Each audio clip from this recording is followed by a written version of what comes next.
have Virtual World for you today. We have Light Swarm back at it again with its combinations, some Synchro good stuff, and much, much more.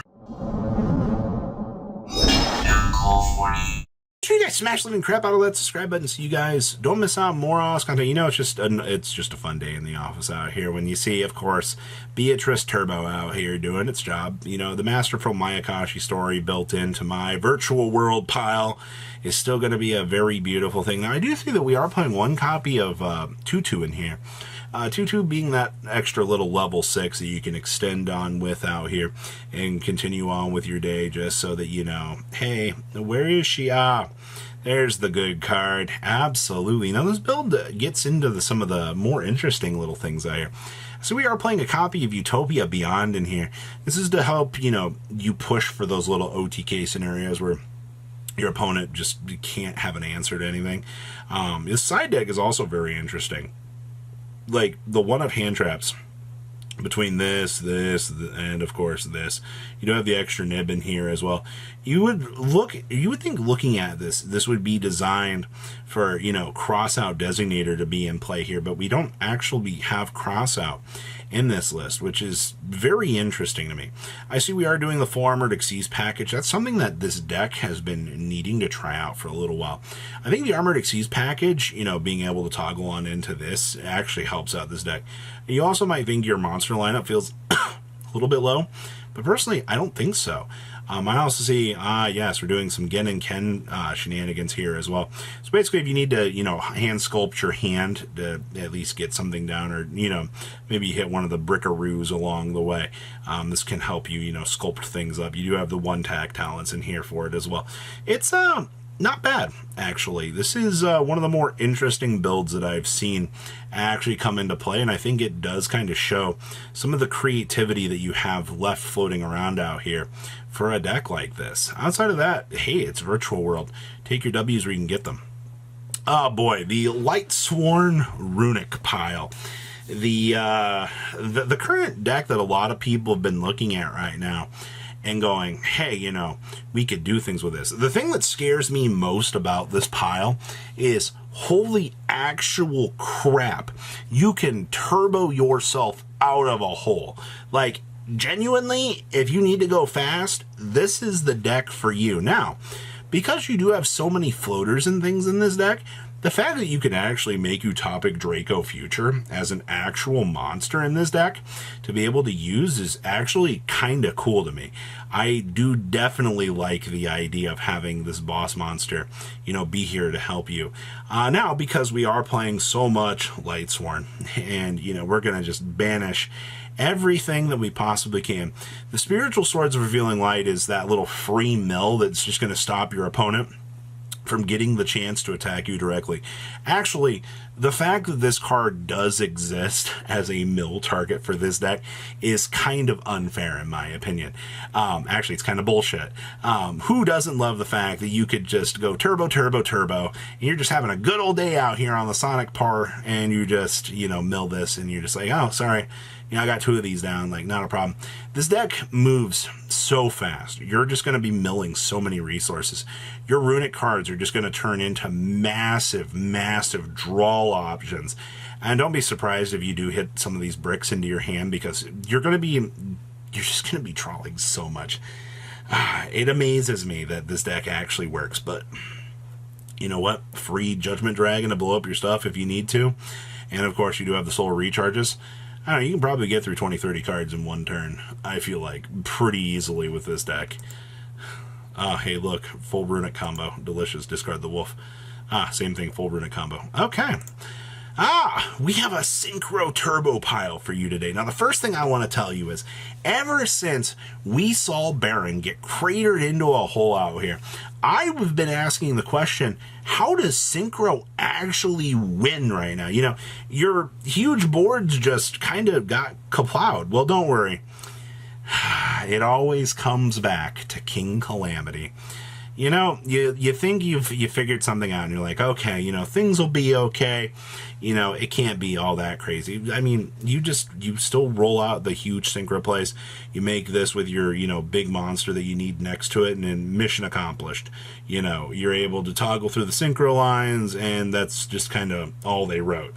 I do see here, we're playing a Foolish Return down here. That's actually kind of interesting. I see that we're also playing a Snatch Steal down here as well. We are doing 2 copies of On Your Mark, Get Set, Duel. I actually like the 2 copies of this. It's actually pretty straightforward. Let's see here. You also have the 2 copies of the Gravity Collapse down here. Gravity Collapse, I've been seeing a little bit less played, but it's actually fine. We are doing the Sinful Spoils package in here. I mean, you're doing what? Just triple of this, the 1 copy of the original Sinful, and then 2 copies of Wanted. Yeah, that's fine. Honestly, too many Wanteds in a deck like this that needs to be able to combo off with the majority of its plays. I understand. I also see here we have triple evenly in here. Oh boy, so if you know you have to go second, just go ahead and evenly your opponent. I mean, this deck loses the battle phase. Ooh, not scary at all. Not really. Like, this deck genuinely, I don't think really cares all that much. Outside of that, this is pretty cool to see. Good stuff to the meta challengers. What in the world? Where'd you come from? We actually have a working Dark World list for you here. Now, honestly, Dark World's evolution has been very interesting to see. Because, you know, the more Shifter kind of runs around the format, the more people get scared shitless to play this deck. That's all there is to it. I don't really blame them for that. Like, the deck does have its challenges out here. The side deck choices here, I think, are the most interesting things. You have the triple Neo Space Connector in here with the 1 Aqua Dolphin. I mean, this is... I don't think this works. This is a cost, right? So that shouldn't trigger Dark World, but okay. I see that we are citing the 3rd Grapha. Honestly, my only complaint about Grapha is this card is just the fattest brick in the world. Well, I mean, to be fair, you got a lot of bricks in this deck. I mean, it's Dark World, all right? Your whole deck is a brick. But having the extra copy of Grapha in here to kind of help you along with some situations is good. We're also playing the extra Ascension in here as well. I've not seen anybody actually give the extra Ascension any sort of respect whatsoever. It's actually kind of cool. And I do like this as well. We are citing triple copies of the Skill Drain in here. Instead of main decking it, which most people, I do think, all think that Skill Drain needs to be mained in Dark World. You need to have this card, you know, you play the vanilla Yu-Gi-Oh! The deck is with the big beat sticks. You don't have to do that. Dark World is so flexible in its slots that just simply, you know, tossing the Skill Drain in the side deck is absolutely fine.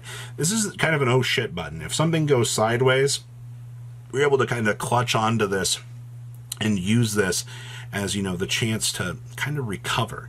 All right, I think it's kind of why we have this in here. I also think this is an oh crap button in case things are going really sideways for you. I can only imagine the bad things that could happen. Oh, hi, Shifter. All right, what else we got?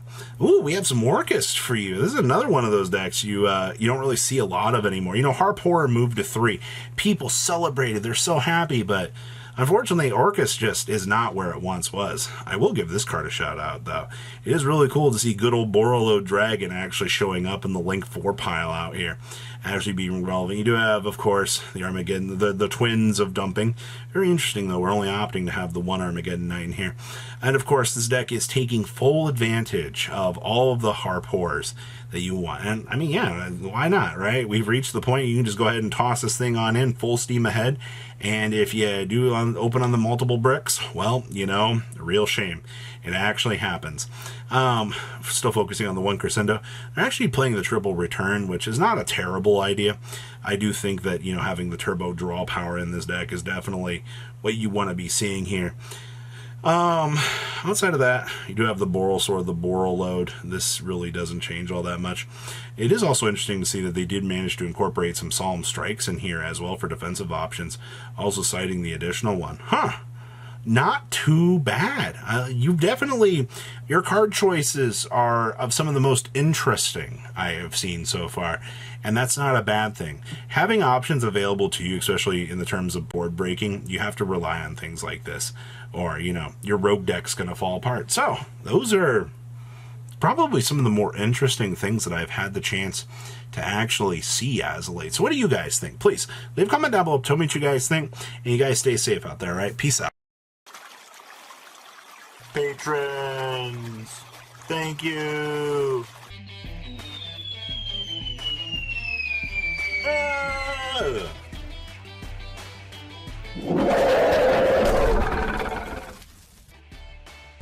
Thank you so much for watching. Check out these other videos.